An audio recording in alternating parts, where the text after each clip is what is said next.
S1, hello, good morning. How you doing? Good, good. Who in the back? Yes. Yes. I agree. I agree. Great, great. How about over here? How we feeling?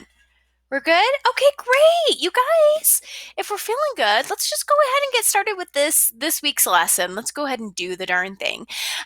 So last week, if you tuned in for another exciting episode of Sports and Entertainment Marketing 1 featuring Miss J, you know that we are working on our final project. So I've got your requirements pulled up here on the screen. I want to scroll down here to your due date. So last week we did parts 1 and 2. This week we are doing parts 3, 4, and 5. So just as a little review, I'm going to scroll down. Part 1 was deciding what team, where you're going to have your team. So if you were thinking of doing a professional team in Denver, it couldn't have been, of course, a baseball team or a football team because we already have those ones, or a basketball team, or any of the pro teams that we already have. It have to be something that we didn't have. So you guys were doing a little bit of background on your city that you chose to make it make sense for the type of team that's going to be there.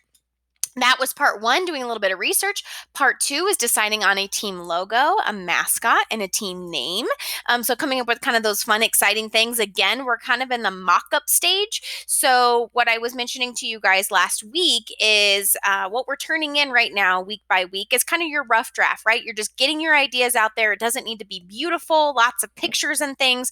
However, when you turn in your final project on May 22nd or before, you guys are going to make it all beautiful and just deliciously wonderful with engaging photos and a really great presentation.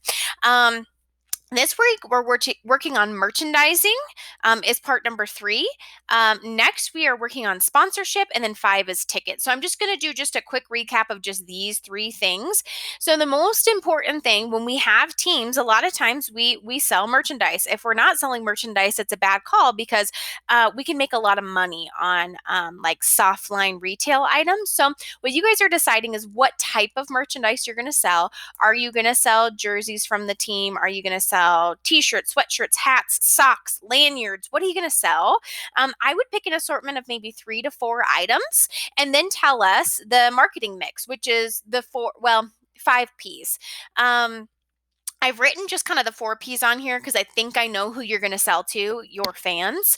But you're going to tell us how much you're going to charge, what the actual product is, how will people find out about the product, where were you selling it, where is it available. So you guys could do drawings of these items. You can design something online and do a screenshot of it and include that in your presentation. All of that is totally great. We just want to make sure you're communicating that important marketing mix piece.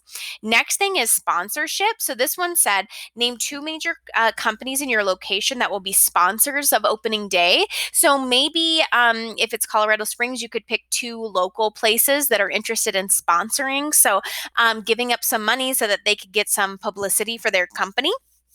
So we want to make sure that you choose companies that will benefit both you, your team, and the company. So maybe you guys will both get something out of it, and make sure that it's something that your team is going to be really excited about. If you are doing like a minor league team where it's young kids, you're probably not going to want to have Budweiser be a sponsor because it's all about the kids, right? Just an example. Make sure it makes sense for your sport. And then describe how they will be recognized as sponsors. Will it be on the scoreboard, like programs, advertisements, things like that?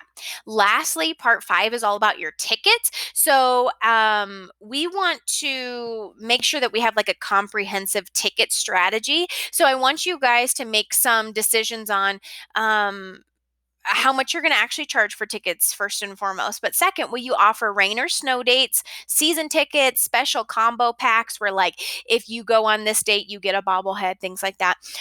You can design a ticket for your game. So you could draw something, of course, design it online, whatever you'd like, and be sure it reflects the image of your team. And then, of course, be sure to include important information such as location, seat, date, price, all those things that you would normally see on a ticket. So I highly recommend you guys doing a little bit of research on what tickets look like before you include that visual suggestion. So those are your 3 pieces this week. Again, you're getting your ideas out. They hopefully are making sense, like it's all coming together.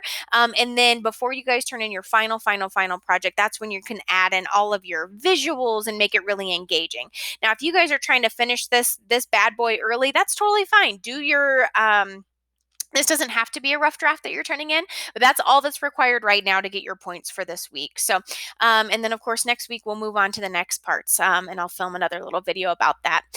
As always, you guys, please let me know if you have questions. I'm going to be honest with you. I never know if I'm making sense on these things. I'll rewatch it and be like, I think that makes sense.